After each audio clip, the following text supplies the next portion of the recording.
धर्मजात नंतर करा, आधी स्क्रीनवर दिसणारा हा व्हिडिओ बघा. जेव्हा मृत्यू समोर असतो ना, तेव्हा माणूस स्वतःचा धर्म विसरतो आणि वाचवणारा समोरच्याची जातही पाहत नाही. दिल्लीच्या मालवीय नगरमध्ये एका हॉटेलला भीषण आग लागली. जीव वाचवण्यासाठी लोक दुसऱ्या तिसऱ्या मजल्यावरून थेट खाली रस्त्यावर उड्या मारू लागले. खाली पडून जागीच मृत्यू होण्याचा धोका वाढत होता. पण त्याच वेळी तिथे देवदूत सारखा धावून आला, तो म्हणजे रियाउद्दीन नावाचा माणूस. बाजूलाच त्याचं गाद्याचं दुकान होतं. संकट पाहताच त्याने एक सेकंदाचा विचार केला नाही.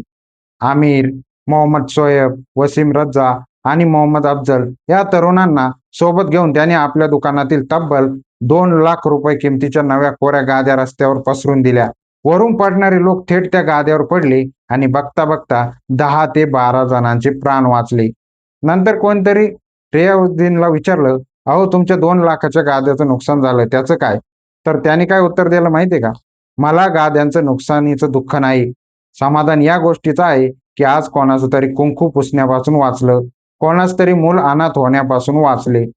आग कधीच विचारून लागत नाही की तुझा धर्म कोणता आहे आणि वाचवणाराही कधी जात बघून हात पुढे करत नाही.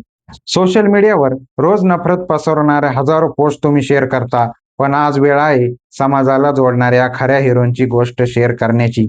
ही मानवतेची गोष्ट प्रत्येकापर्यंत पोहोचली पाहिजे. व्हिडिओ आत्ताच शेअर करा, लाईक करा आणि कमेंट करा. या खऱ्या हिरोंना सलाम नक्की करा.